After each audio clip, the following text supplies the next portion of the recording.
Why violence is not just necessary, but vital for a society. The threat of violence underwrites a functioning society. The reason that it does is because the threat of violence is what keeps the sociopaths and the psychopaths in check. If you can perform any action without consequence, then you can really do anything that you want. You need to have the threat of violence against you. If not, you can rob into someone's house and know that there is no repercussions because you can do this, nothing's going to happen to you, and you'll be fine. You can speed, and you will know that there's no such jail or violence. You will never be thrown in prison. There's no check mechanism holding you accountable for your actions. And the thing that does hold you accountable, why you do not steal from every store you go into, why you don't kill people, because you have the threat of violence against you. There's a police force, or other people will stand up and not allow you to perform these actions.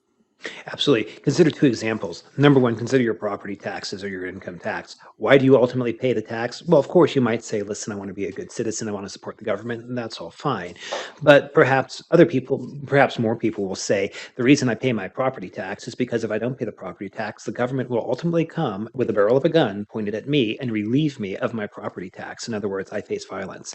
Yeah, I face violence on the hands of the state if I don't comply with the rules, or if I, act up, I get thrown in prison. If I'm in prison and I further misbehave, I'll be put in solitary confinement or whatever.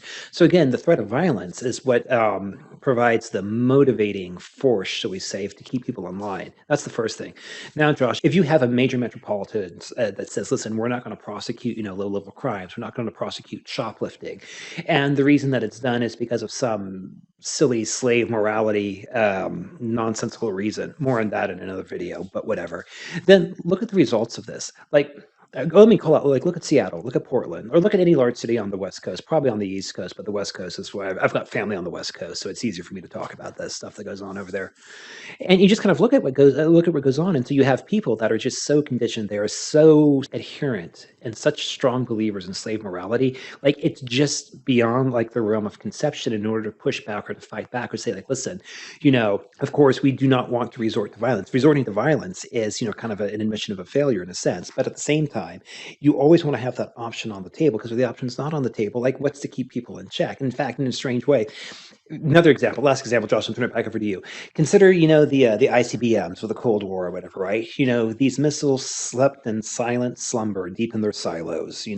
These things could have theoretically ended the world or whatever, right? But they didn't. And to the great testament and to the accomplishment of both the Soviets and the Americans, and navigating this tense time, the threat of violence, of world-ending violence, essentially kept the peace. It might have been a tense peace, but nonetheless, it did keep the peace because there was always this fundamental threat of being able of violence. In this case, it was mad or mutually assured destruction from a geopolitical standpoint. But nonetheless, I think it was a testament to why you do need the underlying threat of violence to enforce the rules. And when you try to take this away through perhaps even benevolent, means, like somebody is trying, or you have a society that wants to make things better for its people, which of course, is probably virtuous, but you can make things too good in a sense, or you can make things too easy, or you can take away, the stick, and when you take away the stick, problems happen. What is the U.S. doing to Ukraine right now? Right now, we are sending them weapons. Ukraine is our allies, and we want to weaponize them so they can attack against Russia. And in fact, we want to disarm Russia because then, therefore, we would be able to end the war very quickly. Now, let's think back. What is the U.S. doing to its citizens? They're trying to disarm its citizens, but we're sending weapons to our allies in Ukraine, and we are trying to take away weapons from our antagonists in Russia, but they are trying to take away weapons from their citizens. What does that mean? What are you?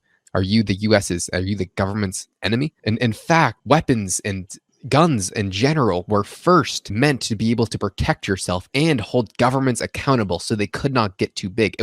Guns are a check mechanism on the actual government because if you take them away, what violence threat do you pose to them? You just give the government a monopoly on guns, which again, when you think about it, is probably not what you want. And the sad thing too, Josh, is this is where it gets back to, I would say, kind of you get like a flavor of slave morality in this, is that if you are able to, I don't want to say like mind control, that's not the right way to say it, but like if you're clever enough to frame something in someone's mind, so they have a choice between a false dichotomy or whatever, right?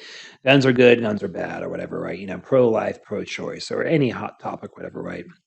It's a very good way of getting people all hot and bothered and riled up, so that they're forced between a choice that doesn't make much sense. It's like they can choose between lie A and lie B, and because they're asking, because this is the only frame of reference, they're not thinking beyond it. They can't really see the real meat of the subject, which is more so along the lines of like in the gun control thing. It's like, well, listen, do you only want the government to have guns, or do you really trust the government, that much, considering the track record of governments for the past 1,000 years and probably beyond? But either way, like I said, getting back to the point of violence is that, of course, you don't necessarily want to use violence. Like if you have to use violence, like you need to know how to use violence, when to use violence, and more importantly, obviously, when not to use violence. But the thing is, if you take it completely off the table, like you are intentionally surrendering up a huge part of your autonomy. And what's more, if you have a society that treats you, thou shalt never use violence as a moral imperative, that's pretty bad. Because I mean, it's like saying, thou shalt never run a red light. And the answer is, well, no, you probably should almost always stop at red lights. But if there's, a cop coming up behind you, or, whatever, right?